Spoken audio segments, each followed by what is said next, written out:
S&P 500 is 0.6% away from its all-time highs, and only a handful of stocks are supporting this move higher. I'm a professional engineer and I've been day trading and investing in the stock market for 4+ years. In this video, I'll be going over the stocks I'm going to be watching to buy or sell, along with the key economic events you need to pay attention to so that you do not miss out on opportunities in the market. So let's look at the economic calendar. On Monday, July 13th, we do not have any red folder news, but if it changes, I would update those in my free community. On Tuesday, July 14th, we want to pay attention to core CPI inflation data, which will be released at 8:30 a.m.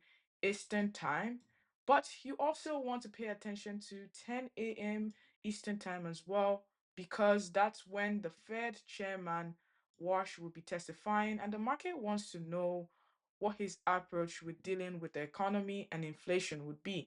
If he's more on the side of increasing interest rates, the market would not like it, and we will probably see a reaction. But if he's still coy and not really clear with his approach, we might also see a reaction there as well. On July 15th, Wednesday, we still have core PPI inflation data at 8:30 a.m. and the Fed chairman testifying again. So 2 days of him speaking. So Tuesday and Wednesday, you want to be really careful and manage your positions. We might just see choppy, volatile action for these 2 days. Who knows? But then on July 16th at 8:30 a.m., we have core retail sales and Philly Fed manufacturing index and some unemployment data. This is considered yellow folder news. So they're not orange folder news, my bad. So they are not as important as the red folder news. And then on Friday, 10 a.m., we have orange folder, consumer sentiment, and inflation expectation. This consumer sentiment and inflation expectation is an orange folder. It's an orange folder report, but sometimes it tends to move the market. And I mark it in my head as very important because you never know what reaction we would get, especially on a Friday to end the week.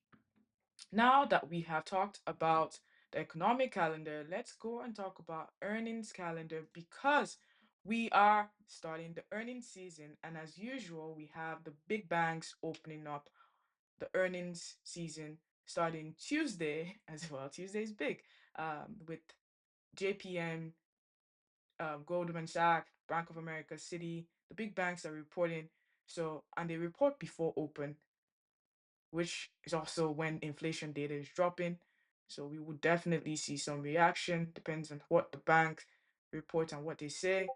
And then to start off the tech earnings, we have Netflix reporting on on Thursday after market close. Netflix always starts off the tech earnings season. They report first um, on Thursday. So let's see how Netflix is going to trade. We also have TSM reporting on Thursday before market close. So that's something to pay attention to if you trade TSM at all.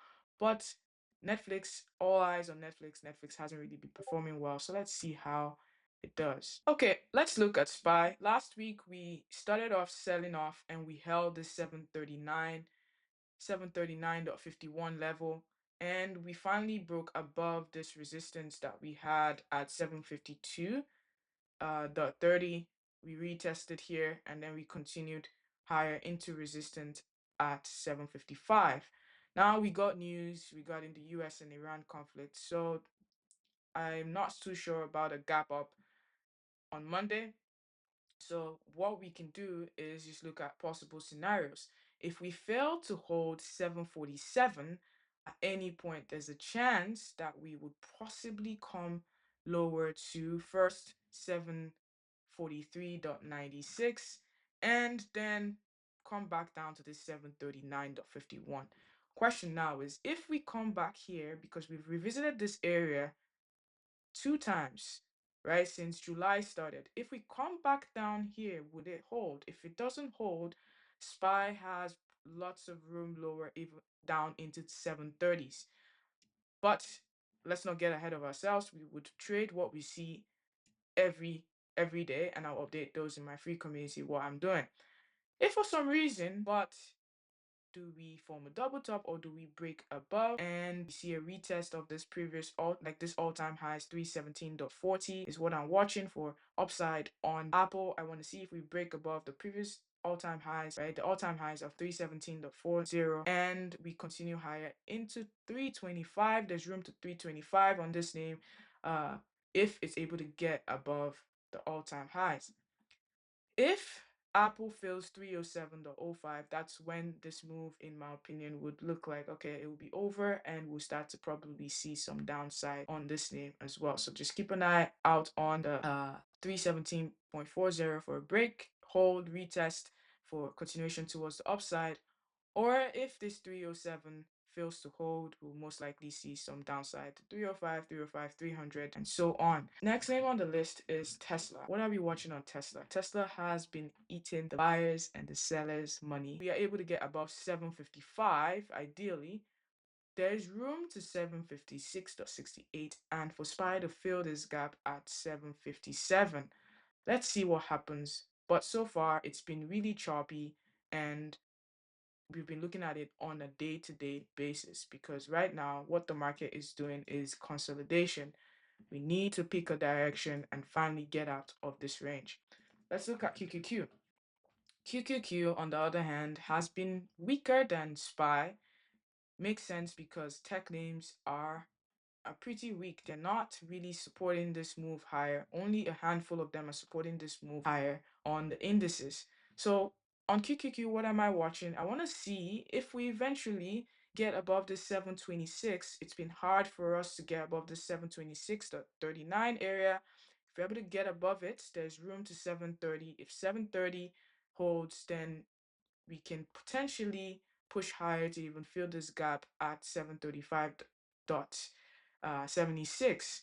As for downside, I do not really want to see QQQ fill 715. If it fills 715, there's a gap to be filled at 711.30. If 711.30 fills, then you have room down to the 705s and 700. If 700 fills again, QQQ has room down to like the 692s and even back to this June lows here.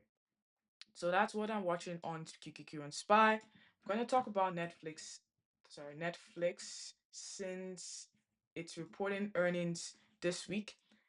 On Netflix, this name has just been building up. It's in a downtrend. Don't catch a falling knife. I've seen people try to buy this name when it was failing 100, like holding 100, and then it broke 100, and then it's been given false hope of a turnaround. But now we are approaching like a strong support level. If we break below the 70 area, there's a gap to be filled, and it's a strong support level at 68.76. Who would have thought Netflix would be trading this low? If earnings is good and we start to see 75 break and hold, then this name would then shift sentiment. But until then, it's a no-go. Next name I want to talk about is NVIDIA. NVIDIA, beautiful, beautiful. 2 weeks ago, I talked about the importance of the 200-day moving average on NVIDIA, how it tends to bounce off it before it even eventually sells off. NVIDIA bounced off it here and then bounced off it again last week and had a strong move on Friday and closed really strong. Now, where do we go from here? I want to see 205.72 hold on NVIDIA for this upside move to continue. If it fails, it would probably go down to 200. And if 200 fails, it would probably come down into this range that I am not particularly interested in trading if NVIDIA is in this price range. If NVIDIA is able to get above Friday's high, there's room to this resistance area at 213.99 and 214.87. And if it's able to get above 214.87, there's room to fill the gap at 218.72. Let's see what happens with this name this week. Again, 205.75 is where I want to see hold for this upside to continue. Next name is Apple. Apple has been strong. I mentioned it continuously that Apple is holding up the market. It's been really strong. But now we are at crossroads. Do we reject and fail and come down lower after this double top that we have here? We're revisiting all-time highs. We are forming a nice flag, but what am I watching? I am interested in Tesla if it's able to get above this this 418.13 level. It coincides and lines up with the 200-day moving average. If it's able to get above this area, this 420 area as well, I'll say 420 just to be safe. We'll most likely see a strong move to revisit this 430, 432.35 area um, from early July. If Tesla fails 390, there's room down to 378. I'm not particularly going to be really focused on trading Tesla if it stays in this range because sellers and buyers would just be fighting it out. This is consolidation, this is indecision price action. Now, next name is AMD. AMD has been one of the tech names carrying the market.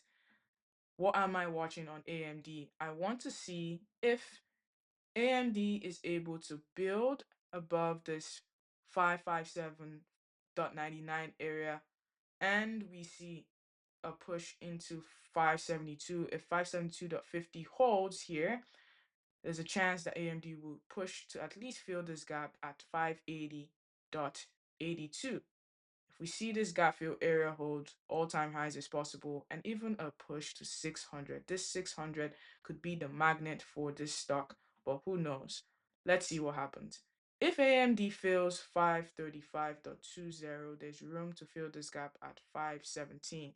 The main downside that would yield more value on AMD here is if it fills 494. Once 494 fails, I believe that a strong move down will most likely happen. But until we see that setup, we will just trade what we see, right? We trade the levels that are holding. And as usual, I'll be updating those in my free community when I see a setup on this name towards the downside if it really wants to sell aggressively and break out of this range. Because right now, if you see AMD, it's been in this lovely range, and as long as it stays there, buyers have more control because of the price levels it continues to hold. When it starts to fill below this range in this support area, that's when you would probably most likely see selling down to 480, 460. Next name on the list is INTC. INTC is looking very weak. Last week it broke down, it got to 104.41, and then we tried to see some buyers. Not really looking at this name towards the upside until it breaks and holds above 416.77. Then there is a chance to push into 122.22 to fill the gap. And then we'll see what happens from there. If we reject, we'll probably come down lower. If we're able to hold, then there's room to 127 on this name. If 104.41 fails, there's room down to 98 on this name. First of all, it will most likely pause around 100 because of that psychological level, but there's room down to 98.33, and there's a gap fill level as well at 95.77. Let's see how it plays out on this name. The last name I want to talk about is SpaceX. SpaceX is gradually moving down towards the IPO low. IPO low was $135, and on Friday it closed at 145.40. If we see it fell that low from Friday, there's a chance it comes down to 135. The moment it falls below this IPO low, I believe we'll probably see a good at least 5 to 10 points selling on this name, and I would personally be waiting to see some price stabilization because if it fails the IPO low, it would go into price discovery mode to areas that we have not seen it traded before. And so be mindful because buyers might step up and buy it aggressively if you're trying to short it. So for the upside on SpaceX, really, I want to see 172.40 reclaim. I want to see this price level reclaim before I start to look at buying if it stays this way again. But if we continue to stay inside this range, it's a no-go. Leave it alone. Let's see levels start to reclaim, or let's see it start to base and form good supports if it ends up breaking down. That's it for this week's outlook. I hope you found value. Please leave a like and subscribe to the channel so you do not miss a video. I have tons of value coming on this channel in the near future. Thank you so much for watching. I will see you on the next one.